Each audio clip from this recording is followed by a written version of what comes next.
Bonjour à tous, merci de nous retrouver pour ce nouvel hebdo. Nous sommes au festival Là-haut sur la colline qui se déroule sur le parc du Château.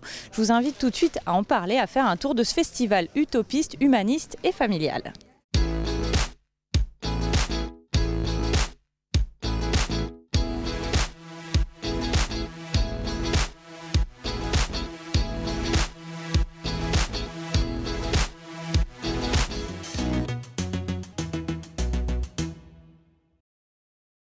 Je suis avec Michel Petit-Demange, bonjour. Bonjour. Je rappelle que vous êtes président de l'association qui organise le festival Là-haut sur la colline. Oui. J'aimerais qu'on revienne un petit peu sur ce festival, sur la genèse de cet événement. Comment ça a commencé et quand ?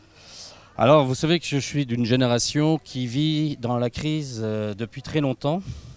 Alors, je ne dis pas qu'il y en a marre, mais il est vrai que comment se vivre en société aujourd'hui de manière harmonieuse, paisible et autre que dans un contexte de tension, de difficulté, et pour que ce lien social soit plus naturel.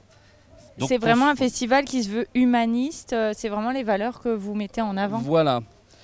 Alors je crois que c'est vrai que nous avons des grands défis de société et celui qu'on a choisi cette année particulièrement, c'est la question de la crise politique, la crise démocratique.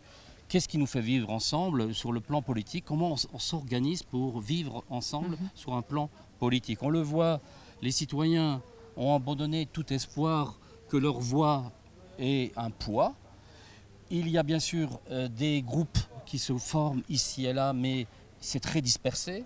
Alors comment bâtir une connaissance, une action collective qui soit, je dirais, harmonieuse vers un bien commun ? C'est tout l'objet de ce festival. Comment vous mettez ça en pratique finalement à travers un festival ? Il y a des conférences, des choses, des temps de parole qui sont réservés, c'est ça ? C'est ça. Alors je crois qu'un des problèmes majeurs, c'est que les personnes ne se connaissent pas. Et donc favoriser un temps et un lieu pour se rencontrer dans la diversité culturelle et sociale que nous connaissons est vraiment impératif. C'est un préalable, parce que des préjugés, des murs ont été bâtis les uns contre les autres, beaucoup plus qu'en fait on imagine. Et parce que nous partons d'un principe, ce qui nous unit est 1000 fois plus fort que ce qui nous désunit. Et pourtant, il suffit d'une étincelle pour qu'une bagarre, être ronchon et ne plus vouloir se parler les uns aux autres. Combien de relations humaines ont été gâchées de ce point de vue-là ? Et qu'est-ce que ça va changer d'être implanté dans une ville comme Épinal ? Avant, c'était plutôt finalement dans un espace de campagne. Là, on est en ville.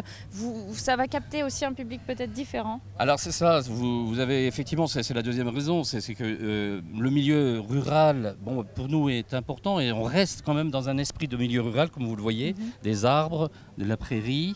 Donc c'est important aussi qu'on rebâtisse des villes qui soient, je dirais, avec des parcs comme aussi jolis et que nous avons à Épinal, je l'appelle ici un poumon vert.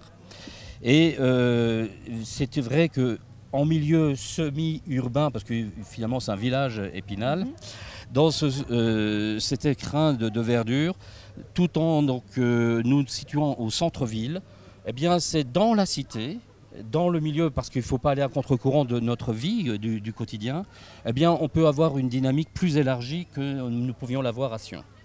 Alors on l'a dit, c'est des conférences, Là-haut sur la colline, c'est ce village des initiatives, mais c'est aussi de la musique. À quoi on peut s'attendre là, au niveau de programmation ? Alors il y a deux raisons pour la musique, parce que la musique en soi, depuis longtemps, elle fédère en elle-même.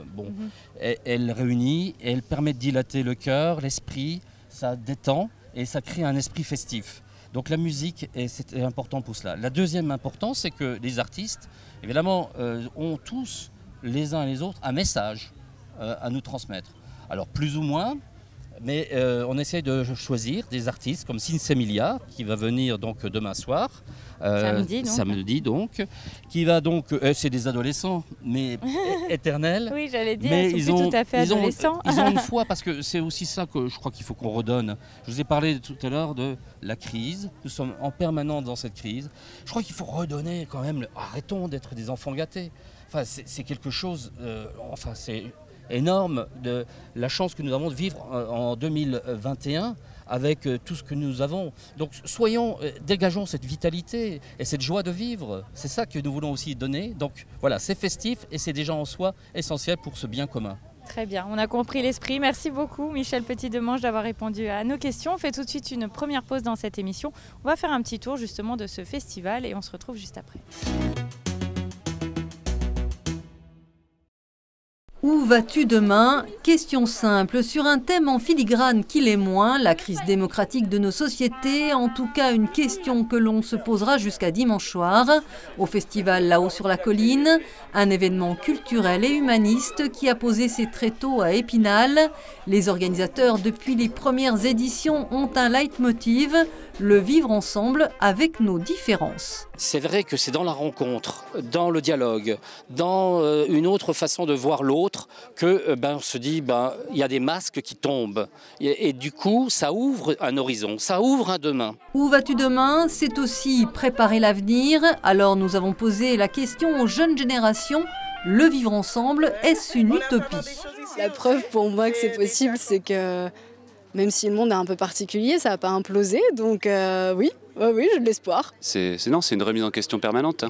Du coup, poser la question, ça ne veut pas forcément dire avoir une réponse. Les jeunes comme moi, les générations comme moi, on pousse, on fait la pression et c'est à cause de ça on fait quelque chose. Quoi. On peut vivre comme tout le monde, on est comme des gens qui peuvent être capables de trouver la bonne voie. Le festival, Là-haut sur la colline, propose des ateliers, des conférences et des spectacles pour déconstruire les préjugés. Vivre ensemble, c'est aller vers l'autre et ne surtout pas en avoir peur. Un festival multicolore, multiracial, multiconfessionnel qui se chante également.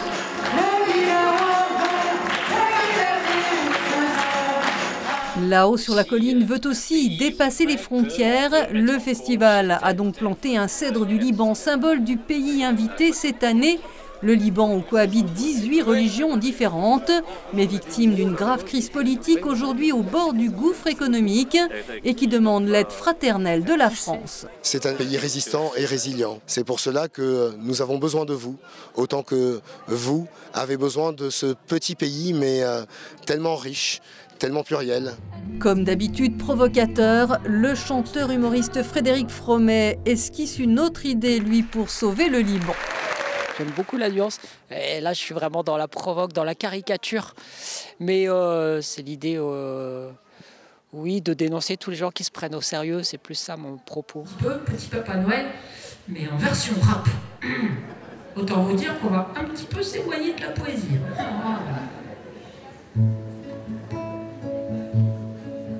Petit Bouba Noël, quand tu descendras du ciel, ou t'as plus de sang du ciel, fils de pute, le seul argent qui descend, c'est mon fut. Côté concert, le jazzman Étienne Mbappé, la chanteuse Iseult ou le groupe Sinsemilia seront aussi de la partie. Se divertir et réfléchir, c'est tout cela à la fois là-haut sur la colline. Nous sommes au festival Là-haut sur la colline. Je suis avec Véronique Nobillot. Bonjour. Bonjour. Alors, c'est notamment vous, bénévole depuis de nombreuses années, qui avez organisé ici ce village des initiatives. En quoi ça consiste? Expliquez-nous un peu. Alors, tout à fait. C'est un village des initiatives et des expériences. Le thème de ce festival, c'est « Où vas-tu demain ?»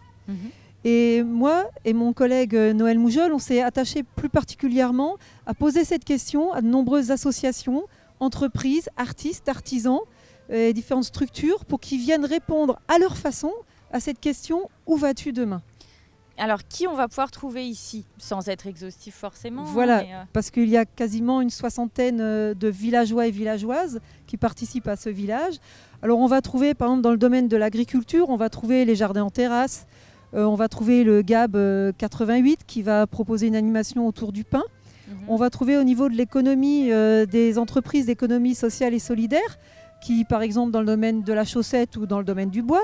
On va trouver au niveau des énergies, on va trouver des associations qui proposent comment produire de l'énergie de façon citoyenne et moins néfaste pour l'environnement. Et au niveau de l'éducation, on va trouver aussi de nombreuses associations qui proposent des réflexions quant à notre devenir avec les enfants, comment s'engager en tant que citoyen par exemple. Il y a vraiment voilà. des thématiques, j'ai l'impression, voilà, écologie, économie, ces voilà. grandes thématiques qui finalement nous interrogent pour notre avenir aussi. Tout à fait. On cherche, on demande aux participants de proposer des actions concrètes, atteignables, précises, pour des transitions vers demain. C'est la thématique notamment où seras-tu demain? Où iras-tu? Où vas-tu demain? Vas-tu demain, Tout pardon. à fait. Et ça s'adresse finalement beaucoup à la jeunesse, cette thématique-là aussi, c'est votre volonté? Tout à fait. La jeunesse est très très impliquée dans l'élaboration de ce festival depuis un an, depuis plus d'un an. De nombreux groupes de jeunes réfléchissent à cette question et vont d'ailleurs répondre à leur façon par des expressions artistiques dans le chapiteau Agora, qui est le centre du village. L'Agora étant le lieu où chacun vient échanger, proposer, discuter, débattre. Et les jeunes sont aussi impliqués dans l'organisation, la mise en place. C'est un bonheur de voir ces équipes de jeunes. Et vous avez notamment, c'est la tradition j'imagine, chaque année un pays invité. Cette année c'est le Liban. Alors cette année c'est le Liban. Dans ce village il y a d'ailleurs une place qui est dédiée au Liban, qui s'appelle la place du Liban. On va pouvoir se restaurer avec une cuisine libanaise. On va pouvoir voir de l'artisanat libanais, des stands d'information. Et il y avait des personnalités libanaises qui étaient présentes à l'inauguration, d'ailleurs, et monsieur l'ambassadeur était là. Et un arbre symbolique, le cèdre du Liban, a été planté hier soir dans le cadre de l'inauguration. Ça a été le premier geste de ce festival.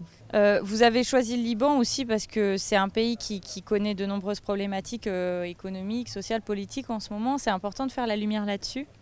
Alors il y avait ça, mais c'est surtout aussi que le Liban présente un type de démocratie qui est quand même assez particulier et assez unique en Orient, au Moyen-Orient.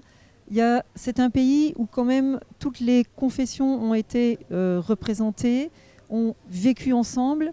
Et c'était important pour nous de montrer cet exemple. Et d'ailleurs, il va y avoir des espaces parole-débat à ce sujet dans le village, dans les espaces conférences disposés le long du village. Très bien, merci beaucoup Véronique d'avoir répondu à nos questions. On fait tout de suite une seconde pause dans cette émission et on va regarder un petit peu la vie et l'œuvre d'Étienne Mbappé qu'on rencontre dans un instant.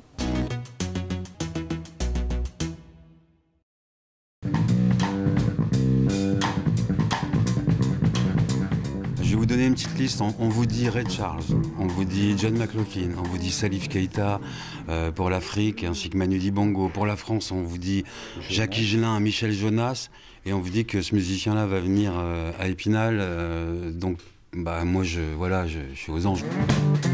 Il a en effet joué avec des monstres sacrés du jazz et du rhythm and blues en France et à travers le monde. Le bassiste, auteur et compositeur camerounais Étienne Mbappé sera sur la scène du studio Microclimat avec sa formation Nec Plus ce samedi soir à Épinal. Il a accepté ce vendredi de jouer quelques notes pour nous. Ambiance feutrée annoncée pour celui qui prend autant de plaisir à jouer devant 50 personnes ou 35 000. Le plaisir de jouer, mais vraiment de jouer dans le sens de s'amuser aussi. Bien sûr qu'on produit des choses, des sonorités, des musiques que les gens aiment, mais pour nous aussi, il faut qu'il y ait le côté ludique, c'est ça. C'est-à-dire, il faut qu'on s'amuse. Et souvent, quand le public le sent, il arrive à s'amuser en même temps que nous, et ça, c'est vraiment super.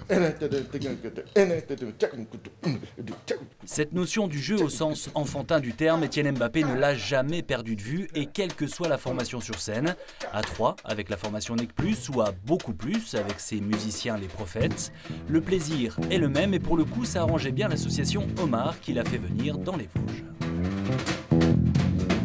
C'est un ami de longue date et ça fait longtemps qu'on avait envie de le voir jouer à Épinal.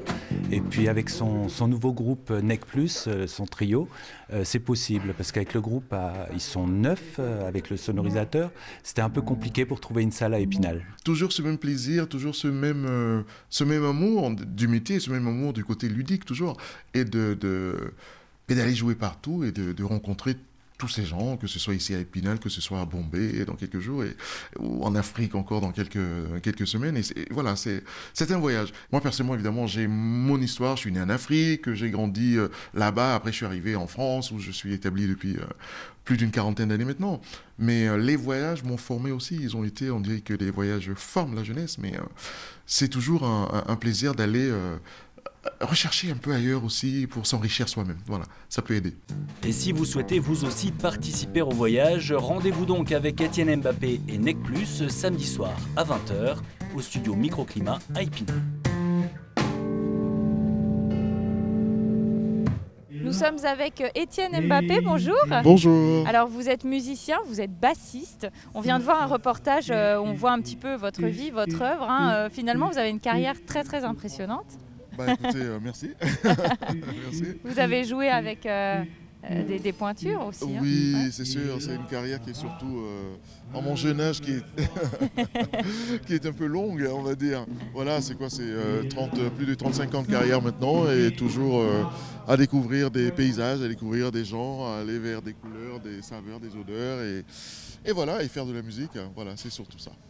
Et on a vu ce reportage donc, qui date de février 2020. Oui. Entre-temps, vous êtes repassé par Épinal, toujours en 2020, en septembre. Oui, vous êtes vrai. venu enregistrer votre album au studio Microclimat. C'est vrai, absolument. Avec votre petit trio Nec Oui, Plus. c'est le trio Nec voilà, Plus, absolument. Tout à fait. C'est une ville qui vous tient à cœur, Épinal.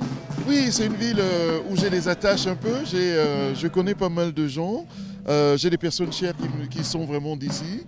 Et c'est toujours un plaisir de revenir ici. Et d'ailleurs, l'album dont vous parlez, qui va sortir le 15 octobre, et voilà, avec Nec Plus, et un petit, de temps en temps, un peu de studio, de temps en temps, un concert comme celui-ci. Et c'est toujours un plaisir de venir à Épinal et de venir distiller de la bonne nouvelle à travers de la musique, et surtout aussi voir des copains, des amis qui sont là. Toujours agréable. C'est toujours agréable de joindre l'utile à l'agréable. Voilà, donc une émotion particulière pour vous de venir ici ce soir? Oui, je n'avais jamais vu cette grande scène sur ce beau stade et ça va être vraiment super ce soir, quoi. Ça va être super. Il y a des amis en plus qui jouent avec le groupe en première partie qui est Swan Massy, une grande chanteuse, très très grande dame, et on s'est rencontrés dans le train, et ça va être un grand moment de fête, un grand moment de partage, et voilà.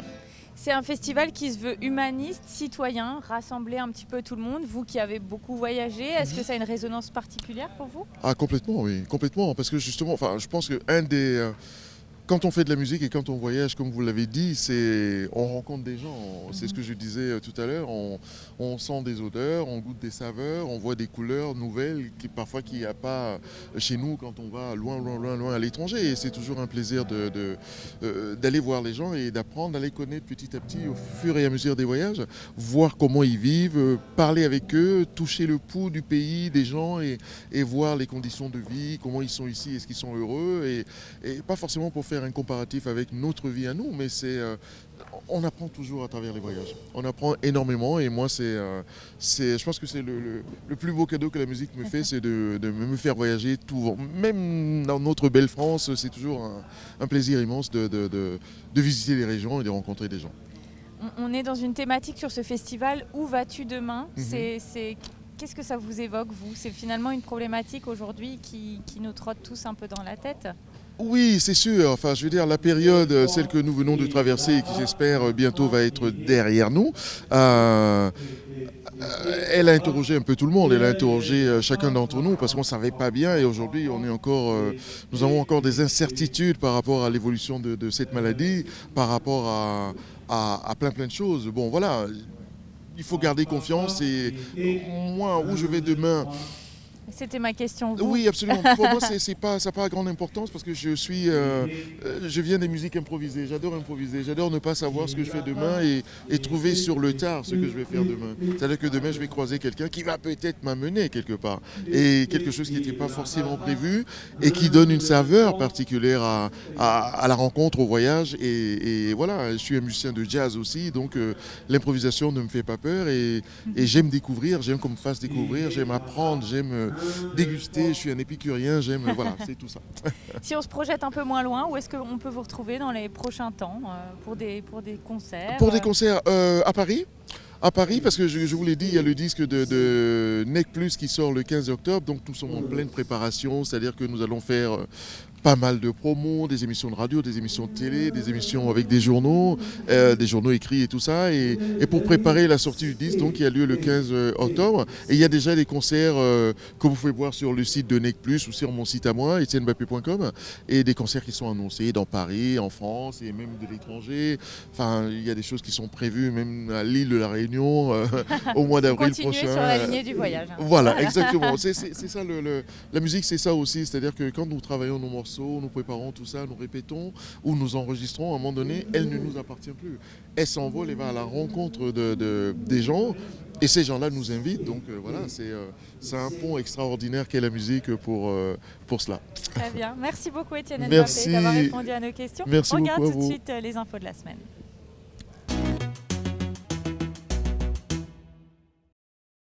Elle a officiellement retrouvé sa place, la statue de Sangoéry dans le lavoir éponyme à Épinal, inaugurée samedi dernier à l'occasion des Journées du patrimoine. L'original, en fonte datant du 19e siècle, avait été volée en 2014. Celle-ci a été réalisée par l'artiste Isabelle Ninck en plâtre résine. 4 mois de travail ont été nécessaires pour que le saint patron de la Cité des Images retrouve le lavoir où, d'après la légende, au Moyen-Âge, coulait une source miraculeuse qui soignait l'ergotisme, une maladie mortelle à l'époque. De cette source coulait un ruisseau qui parcourait alors tout le centre-ville. Une petite inauguration pour lancer les festivités. Les vélos n'avaient ensuite plus qu'à se lancer sur la D460, cette ligne droite d'1,8 km qui relie Les Forges et Golbet, transformée en voie verte le temps d'une journée dimanche dernier. Un événement co-organisé par la municipalité forgeronne et son conseil des jeunes. Une action de promotion des déplacements doux, vélos, rollers, trottinettes, avec la participation de nombreuses associations des deux communes, des ateliers de réparation, des démonstrations et surtout la possibilité de circuler sur cette route en toute sécurité.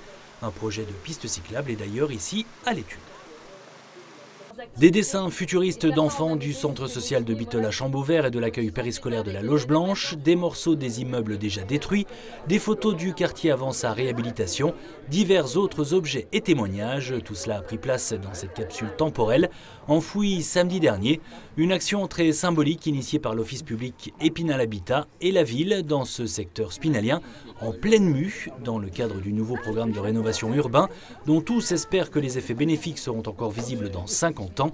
C'est le laps de temps minimum qu'il faudra attendre pour ouvrir cette fameuse capsule temporelle, témoin de notre époque et des attentes des habitants du quartier. Rendez-vous au plus tôt le 18 septembre 2071. L'hebdo, c'est terminé pour aujourd'hui. Merci à tous de nous avoir suivis. On vous donne rendez-vous la semaine prochaine.